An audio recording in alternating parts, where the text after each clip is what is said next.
디모데후서 3장 14절 17절 보겠습니다. 그러나 너는 배우고 확신한 일에 거하라. 너는 내가 누구에게서 배운 것을 알며 또 어려서부터 성경을 알았나니 성경은 늘이 너로 하여금 그리스도 예수 안에 있는 믿음으로 말미암아 구원에 이르는 지혜가 있게 하느니라. 모든 성경은 하나님의 감동으로 된 것으로 교훈과 책망과 바르게 함과 의로 교육하기에 유익하니 이는 하나님의 사람으로 온전하게 하며 모든 선한 일을 행할 능력을 갖추게 하려 함이라. 아멘. 새생명 새생활 13과 배우고 확신한 일에 거하라 말씀 확인하도록 하겠습니다. 저번 주에는 말씀과 함께하는 생활이었는데 말씀 갱신, 예배 갱신 돼야 됩니다. 그렇다면 이번 주에는 뭘 확인해야 되느냐? 똑같은 성경 구절이지만요, 생활 갱신까지 우리가 이거를 응답받아야 됩니다. 성경은 팩트 아닙니까? 사실이지 않습니까? 그런데 성경에는 반드시 응답받은 사람들이 있었는데 우리 현장 가보면 그게 아니거든요. 현장은 어렵고 힘들고 굉장히 뭔가 이렇게 막 눌려 있고 나를 뭔가 이렇게 막 너무 밑에 자리로 끌고 내려가고 이런 것들이 넘쳐나거든요. 그러면 교회에 와서는 은혜 받는데 현장 가보면 그게 아니에요. 거기서 생기는 갭들. 분명히 목동에서 시작을 해서 왕까지 되어졌고 어마어마한 핍박 가운데서도 세계복음화를 이뤄냈는데 나는 전도가 어렵고 실제로 기도하는 것도 잘 안 되고 예배까지 잘 안 드려진다 이거요. 거기서 어마어마한 갭 차이가 생기는 것 아닙니까? 그거를 줄이는, 그거를 하나되게 만드는 그 생활 갱신을 말합니다. 기독교인들이 개혁을 말을 하니까, 갱신을 말을 하니까 자기가 지금까지 게으르게 살아왔던 거 부지런하게 살고 잘못 살아왔던 거 지출을 줄여서 뭔가 헌금도 많이 하고 그리고 말 잘못했던 거 실수 줄이고 그런 것들만 개혁이라고 알고 갱신이라고 알고 있더라고요. 그래서 지금 기독교회에서 특히 개신교 우리 한국 사회에서 말하는 개혁에 대해서 한번 그 사람들이 말하는 걸 들어보세요. 단어는 거창하게 개혁을 썼는데 그 내용을 들어가 보잖아요. 그냥 삶을 깨끗하게 살자는 거예요. 그 회사도 투명하게 재정 관리를 하잖아요. 그렇게 하자는 거예요. 그리고 목사 마음대로 하지 말자는 거예요. 이 사람들은 그 장로회가 어떤 민주 정치 사회인지 그것도 잘 모르는 것 같아. 미안하지만 재직회가 있습니다만은 원래 장로회라는 건 장로님들이 중심입니다. 목사도 원래 장로 중에 하나입니다. 설교하는 장로예요. 교회 치리하는 장로 중에 하나인 거예요. 그래서 장로들이 모여서 모든 걸 교회에 모든 걸 결정하는 겁니다. 그러니까 직접 민주제도는 아닌 거예요. 그러니까 이렇게 우리의 대표로 장로를 뽑고 이 장로님들을 통해서 교회가 움직여가는 그런 제도인 거죠. 그래서 그런 것도 이제 개념이 없는 것 같고 결국은 교회가 빛과 소금의 사명을 잃어버렸다고 말하는 걸 잘 들어보니까 뭔가 목사가 실수를 많이 하고 교회가 마음대로 하고 재정도 방만하게 쓰고 그런 부분들만 강조되는 것 같아요. 아닙니다. 성경에서 말하는 생활 갱신과 그리고 개혁이라는 것은 성경에서 말했던 원래 초대교회에 나타났던 그 성령의 능력으로 일어났던 성경적인 전도 운동 그걸로 가는 겁니다. 그게 회복된 겁니다. 그래서 성경에 사도행전 2장에 보니까 말씀 받고 기도하고 집중했는데 모든 것이 문제가 안 됐잖아요. 실제로 문제가 안 됐거든요. 그 핵심에 뭐가 있었냐? 오순절 마가들 합방에 성령이 임했고 1장에 보면 언약이 그대로 초대교회 120 성도들에게 제자들과 그 성도들에게 각인 뿌리 체질이 되어졌던 겁니다. 그래서 그 모습을 회복해야지 좋은 말을 쓰고 선하고 재정적으로 투명하고 뭔가 나쁜 짓을 안 하고 사회에 기범이 되고 봉사를 많이 하고 헌신을 많이 하는 거 그게 기독교의 본질적인 모습이 아니에요. 미안하지만 자꾸 그거를 강조하면 그 사람 혹시 구원에 대해서 의심해야 된다고 저는 생각합니다. 그건 내 생각이니까. 근데 주관적인 생각이니까 제가 본 바는 그렇습니다. 복음 외에 그리스도 외에 자꾸만 그런 것들을 가지고 개혁이라고 말을 많이 해야 된다. 그 사람 조금 의심해 봐야 돼요. 뭐에 대해서? 구원에 대해서. 그래서 생활갱신이라는 건 성경은 정말로 역사가 일어났고 응답이 왔고 모든 것을 뒤집어 엎을 만큼 세계를 복음화할 만큼 역사가 일어났는데 그게 내 속에도 그대로 일어나도록 이 갭을 없애는 겁니다. 만약에 이 갭을 없애지 못한다면 우리가 축복을 다 받았지 않습니까? 그런데 내 삶은 무응답이에요. 무응답이라니까 돈을 못 벌고 성공을 못하고 그런 게 아닙니다. 성경에서 말하는 사람 살리는 응답, 전도가 되어지는 응답, 그것만 내 삶에 없는 거예요. 그 뭔 의미가 있어요? 돈 벌어서 뭐 할 건데요? 성공해서 뭐 할 건데요? 좋은 집 살면 좀 뭐 할 거예요? 또 없으면 또 그거이면 또 실패입니까? 근데 그렇게 되게 돼 있어요. 없으면 실패 같고 있으면 조금 편안하게 그렇게 만족되고 사는 거고 하나님이 원하시는 것 하나도 못하고 생활갱신이 안 된다. 성경과 나와의 갭이 사라지지 않는다. 축복을 다 받아놓고 아무 필요 없는 그런 인생으로 쓸쓸하게 퇴장하게 되어 있습니다. 그렇다면 성경과 나와의 갭을 이거를 딱 하나로 만들도록 하나님이 어떤 비밀을 주셨냐? 기도라는 비밀을 주셨어요. 이 기도 가지고 모든 삶을 풀어내는 것이 생활갱신의 첫 번째 시작입니다. 3집중 24 기도로 모든 것 모든 삶을 풀어가면 돼요. 기억해야 됩니다. 모든 것 모든 삶을 24 기도로, 특히 24 기도는 3집중으로만 하면 돼요. 아침에 일어나서 힘을 얻고 낮에 그 힘 얻은 눈 가지고 모든 문제를 바라보고 확인하고 그리고 밤에는 답을 얻고 자는 겁니다. 답을 확인하고 답을 가지고 자는 겁니다. 힘이 없으니까 낮에 만나는 모든 일들이 짜증나는 일이 돼요. 응답이 안 보여요. 거기에서 많이 드랍되는 거예요. 제가 자꾸 이야기하잖아요. 우리가 믿음의 그릇을 자꾸 만들어 가는데 그렇게 한번 불신앙 하잖아요. 금이 가기 시작한다니까. 크게 또 불신앙 해버리잖아요. 그러면 만들어 놓은 그릇을 집어 던지는 거예요. 깨지는 거예요. 그럼 어떻게 됩니까? 다시 만들어야지. 깼다가 만들었다가 깼다가 만들었다가 하나님의 응답이 담길 일이 없어. 담길 시간이 없는 거예요. 쉽게 말을 하면 마음이 믿음으로 든든하게 망대로 서가야 되는데 그래서 망대의 얘기가 나왔는데 나는 깜짝 놀랐다니까. 그렇게 만들어져 가야 되는 거예요. 망대로 뭔가 구축물이 시스템이 만들어져 가야 되는데 망대로 만들기 전에 기초 만들어 놓고 다시 부시고 다시 쌓고 부시고 다시 쌓고 이렇게 계속 반복된다니까. 그러니 갭이 이렇게 뭔가 이렇게 하나 둘씩 갖춰져야 될 건데 메워져야 될 건데 점점 늘어나. 어쩌면 평행선이라 아니면 더 벌어져. 성령하고 내 삶하고는 더 벌어지는 거예요. 그러니 자꾸만 내 삶에 하나님이 주신 응답은 없고 나는 하나님 자녀가 아닌 것 같고 나중 보면 구원론 들리죠. 어떻게 그 사람한테 어떻게 확신이 임할 수 있어요? 아침에 조그만 힘을 얻으세요. 그리고 그 힘 가진 것으로 모든 것을 바라보세요. 사람이 짜증이 나면 모든 것이 짜증나게 보입니다. 힘이 딸리잖아요. 그러면 뭔가 이렇게 내 를 방어하려고 뭔가 이렇게 막 화도 나게 돼 있고 성질로 나게 돼 있고 짜증 나게 돼 있고 그런 눈으로 사람을 대하고 그렇게 하게 돼 있습니다. 풀게 돼 있습니다. 제대로 판단이 안 서는 거예요. 그래서 조금만 아침에 힘없고 낮에 확인하고 밤에 답 없는 것을 가지고 모든 문제를 풀어가고 모든 삶을 풀어가면 돼요. 기도 먼저 해놓고 하면 되는 거예요. 그러면서 성경에서 뭘 확인해야 되느냐? 영권과 사단 정복, 다시 말해서 신분 권세를 확인해야 됩니다. 많은 것을 얻어야 됩니다만은 사단 정복할 수 있는 영권을 우리에게 주셨다. 그거 확인해야 됩니다. 아브라함을 처음부터 부르면서 뭐라 그랬냐면 너를 저주하는 자에게는 내가 저주하고 그리고 어디 뭐라 그랬습니까? 너를 축복하는 자에는 축복하겠다. 너는 복이 될지라. 그리고 내 씨가 모든 사람을 살리도록 모든 사람이 네 씨를 통해서 복을 얻을 거다. 그리고 그거를 22장에 발전시켜서 뭐라 그럽니까? 네 씨가 대적의 문을 성문을 차지하리라 그랬어요. 창세기 3장 15절을 말하는 거 아니에요. 아브라함을 불러놓고 아브라함을 축복하시는 핵심 메시지가 뭐였냐면 영권이었어요. 창세기 3장 15절에 사단 정복하는 신문과 권세를 말씀하신 거예요.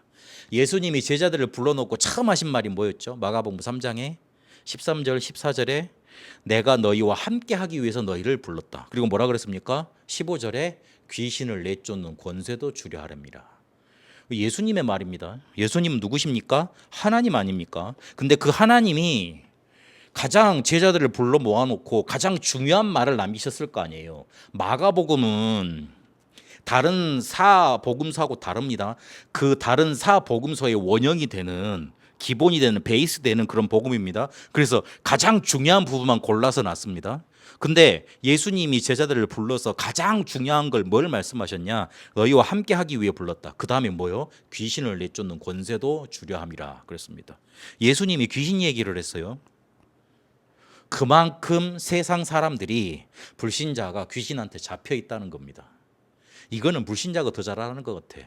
요즘에 방송가에 보니까 직접적으로 무상, 신병 이것들 계속 드러내서 야 거기에 섭외한 사람들도 되게 뭐라 그럴까 미스코리아 뺨치는 그런 사람들 있잖아요. 그런 사람들만 섭외를 해가지고 신병, 신내림 이 무속에 대한 얘기들을 계속 만들어내더라고요. 그 사람 고통받는 거 힘들고 막 드라마틱하게 문제를 만들어내는 거 방송가 사람들한테는 큰 뭔가 이렇게 이슈거리예요. 나쁜 사람들이 내가 보니까 얼마나 고통받는지도 모르고 그거를 방송의 소리로 자기들 좀 돈 좀 벌 거라고. 세상이 지금 그리 망해가고 있거든요. 예수님이 마태복음 12장에 뭐라 그럽니까? 이 사단이 너희 속에 집 짓고 있다. 요한복음 16장에는요. 세상 임금이라고까지 예수님이 표현을 하십니다. 그래서 이 기도로 모든 것을 풀어가다 보면 뭐가 제대로 보이느냐? 실제로 사람을 사로잡고 있는 영적인 게 먼저 보이게 되어 있습니다. 그러면 뭐가 보이느냐? 그 속에 사람들이 죽어가는 불신자 상태가 보입니다. 이거를 봐야지 현장을 정복할 거 아닙니까? 안 그러면 우리가 현장 속에서 불신자한테 정복당해요. 노예되는 거예요. 왜 노예돼요? 불신자가 부럽게 보이니까 노예되는 거지. 그 상태가 벌써 노예된 거 아니에요. 불신자가 부럽게 보여. 대단하게 보여. 미안하지만 사단한테 꽉 잡혀있는 그런 죽은 영혼들인데 되게 뭐 좀 좋은 차 타고 다닌다고, 좋은 집에 산다고, 좋은 거 많이 누린다고, 조금 잘났다고, 조금 공부 잘한다고, 조금 실력 좋다고. 미안하지만 불신자 사단한테 잡혀 있습니다. 우리가 좋은 말로 불신자라 그러지 미안하지만 사단한테 잡혀 있는 사람 아니요. 그 사람 전도해야지, 복음 전해줘야지. 그 뭐 그렇게 대단하다고 숭배할 게 있습니까? 이러면 뭐가 보이느냐? 미래까지 보이게 되어 있습니다. 하나님이 응답하셔서 세계 복음화까지 로마 복음화까지 이끌어간 마가 다락방부터 시작해서 로마 복음까지 이끌어간 그 모든 것들이 내 속에 착착착 진행이 되면서 100년 응답, 1000년 응답 이런 것들이 쭉 오게 되어 있습니다. 이러면 성경에서 이런 것들이 기도 속에서 확인이 되게 되어 있어요. 성경에서 가장 중요한 영적인 것, 그리고 불신자 보는 눈, 그리고 그걸 통해서 응답해 가시는 하나님의 역사, 이런 것들이 확인되게 되어 있습니다. 이러면 우리 안에 어떤 것이 확신으로 딱 망대로 서게 되어 있냐? 나는 하나님의 자녀요. 왜냐? 내 안에 하나님의 영이 함께 하시니 내가 바로 하나님의 성전이니 내가 그래서 예수가 그리스도로 믿어졌으니 하나님의 아들이신 그리스도가 내 안에 계시니 그게 하나님 자녀라고 확신이 되는 거예요. 사람들이 거의 대부분 하나님 자녀 왜 어떻게 됐냐고 물어보면 그냥 그럽니다. 그 말은 무슨 말이냐? 교회 다니니까 하나님 자녀겠지. 그 말하고 똑같은 거잖아요. 의외로 랩런트들이 이 부분 모르더라고요.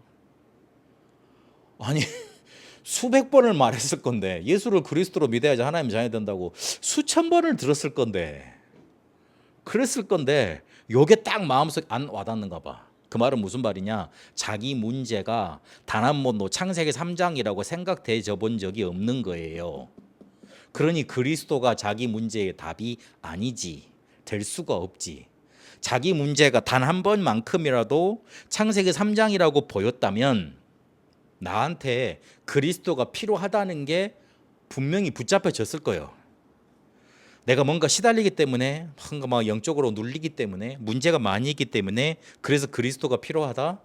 아니, 다른 종교 가지고 다른 능력 받아도 그건 해결이 되는데, 다른 종교가 알려주지 못하는 창세기 3장 문제가 내 문제예요. 하나님 떠나서 죄 속에 빠져서 사단에게 잡힌 문제가 창세기 3장 문제, 원죄 문제 아닙니까? 몰랐던 거예요.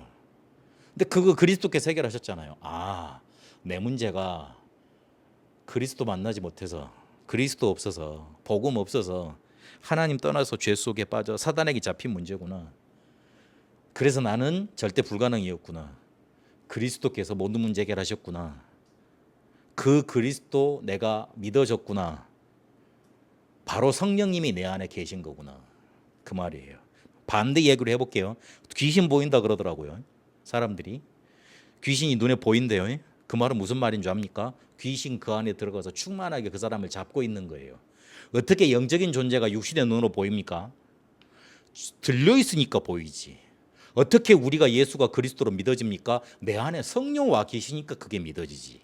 고린도전서 12장 3절, 누구든지 성령이 아니고서는 예수를 주라, 그리스도라 시인할 수 없다 그랬어요. 그래서 이 사람은 기도하면 삶 속에 응답 넘쳐나게 되어 있습니다. 기도 응답의 확신. 옛날 구약에는 제사드리러 제물 가지고 하나님 앞에 갔어야 돼요. 그런데 그거 끝내셨잖아요. 그리스도께서 끝내셨잖아요. 내 이름으로 기도하라 그랬잖아요. 그 말이 보통 말이 아닙니다. 지금도 우리가 수요 예배, 금요 예배, 막 새벽 예배 올 때마다 그때마다 제물 들고 와야 돼. 비둘기라도 하나 들고 와야 돼. 그래가지고 피 흘려야 돼. 그거 안 해도 된다 이거요. 그거 안 하도록 예수께서 그리스도로 십자가에서 모든 문제를 끝내 놓으셨어. 그래서 우리에게 오는 시험, 고통, 문제는 축복의 문이고 응답받을 길입니다. 이거 확신해야 됩니다. 그리고 성경에서 신분권세, 불신자 상태, 성경적인 전도, 이 기도로 이게 확인이 되면 모든 시험, 고통, 문제 이게 나한테 문제 안 됩니다. 길로 됩니다. 축복으로 보입니다. 내가 이거를 축복으로 봐야 된다. 누가 가르쳐줘서 보는 거하고 내가 성경에서 이렇게 신분권세 확인하고 기도로 모든 삶을 누리다 보니까 시험이 득 닥쳐오니까 그게 딱 하나님이 주신 축복이라고 보여지는 거하고는 다르잖아요. 두 번째 사람은 망대가 서 있는 거죠. 첫 번째 사람은 뭐예요? 배워서 흉내내는 거잖아요. 배워서 흉내내서는 시험과 고통과 문제를 이길 수 없어요. 축복이 될 수가 없다고요. 이거는 생명이기 때문에 어디 배워서 가르쳐줘서 깨달아지고 할 수 있는 게 아닙니다. 그래서 기도가 나오는 겁니다. 그래서 과거, 저주, 상처, 운명, 재앙, 지옥을 끝내놓으셨다는 게 믿어집니다. 이 말은 무슨 말인 줄 압니까? 혹시나 문제 들고 안 되고 그런 문제들이 있죠. 그게 과거의 리바이벌이 아니라고요. 과거에 저주받았던 그게 다시 덮치는 게 아니라고요. 무슨 말인지 알겠습니까?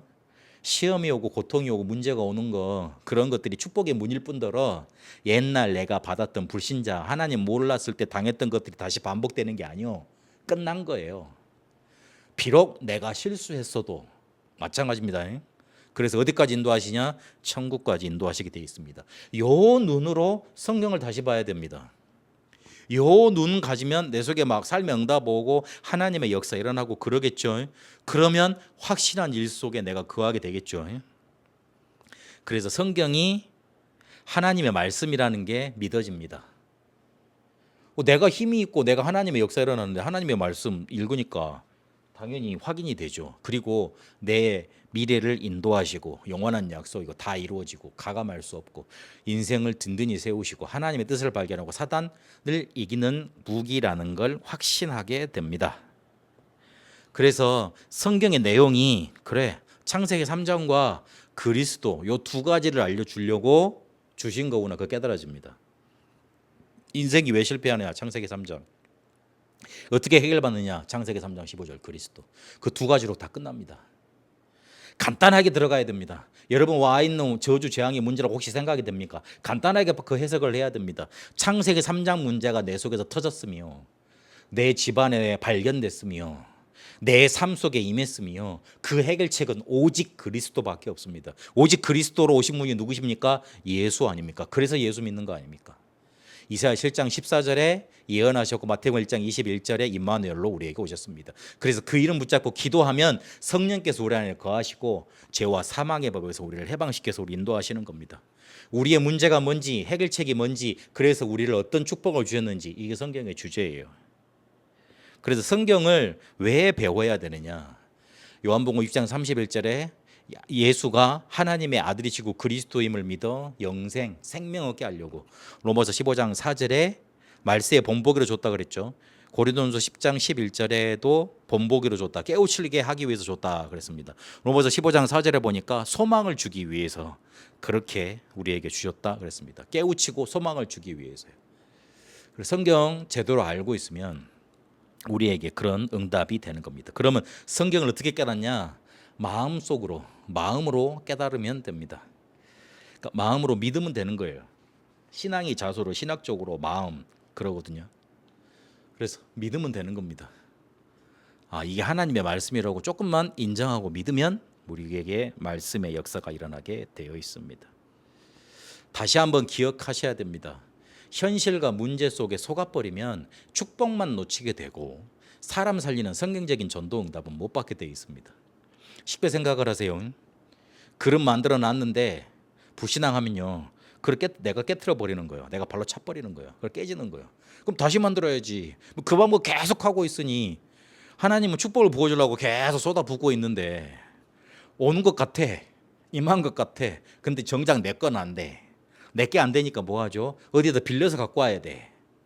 그러니까 문제 해결도 힘들고 목사님한테는 그리스도인데 나는 그리스도 아닌 것 같고 그렇게 되는 겁니다. 그래서 기도 이전에 앞에 있어야 될 기도가 있습니다. 그게 뭐냐? 믿음, 곧 결단입니다. 요한복음 19장 30절에 모든 것을 다 끝내 놓으셨다. 끝이다. 나는 저주 재앙 받은 게 아니고 그리스도께서 모든 걸 끝내셨으니 이거는 축복이다. 딱 그걸 믿는 믿음이에요.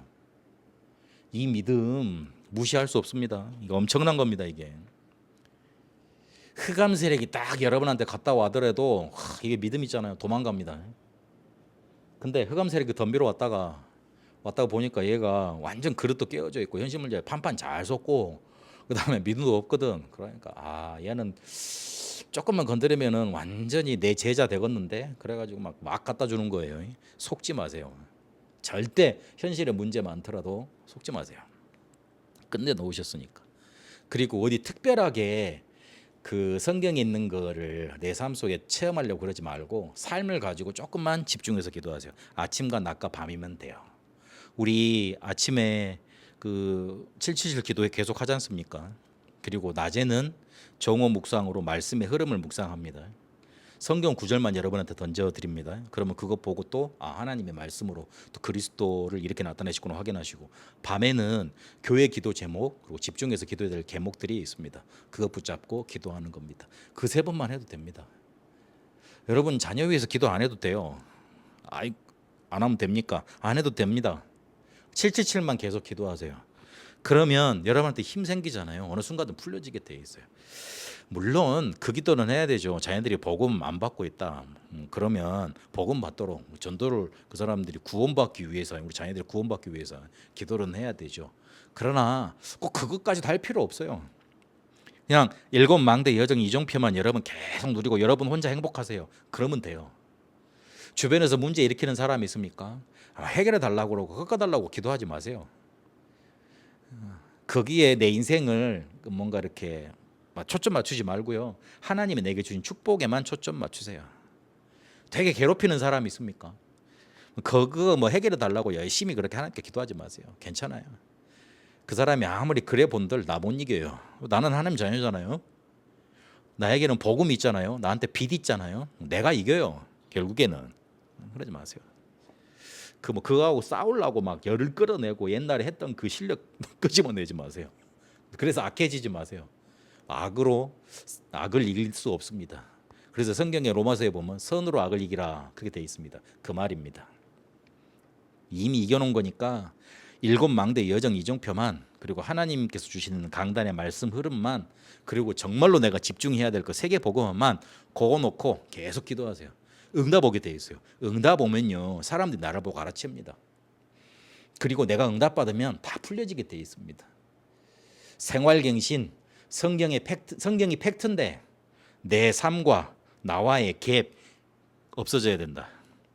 메꿔야 된다. 뭘로요? 3집중 24 기도로.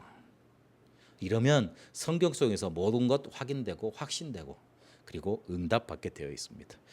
사람 살리고 여러분이 살아나는 그 응답이 여러분에게 넘쳐나시길 축복합니다. 살아계신 하나님 감사합니다. 성경에 우리에게 주신 응답 그대로 우리의 삶 속에 생활 속에 성취되고 역사 일어나게 하옵소서. 그래서 그 어떤 것도 문제되지 않는 전도자의 여정을, 응답의 여정을 가도록 인도하옵소서. 우리를 통해 그리스도가 나타나게 하옵시고 우리를 통해 세계복음화 되어진 응답 누리게 하옵소서. 이제는 우리 주 예수 그리스도의 은혜와 하나님의 살아계심과 성령님의 역사 인도하심이 언약을 붙잡고 언약의 성취를 바라보며 성경적인 응답 받기를 소원하는 우리 다 함께 모든 성도들 위해 이 말씀을 붙들고 인도받는 모든 심령들 위해 이주와 영원토록 항상 함께 계실지어다. 아멘.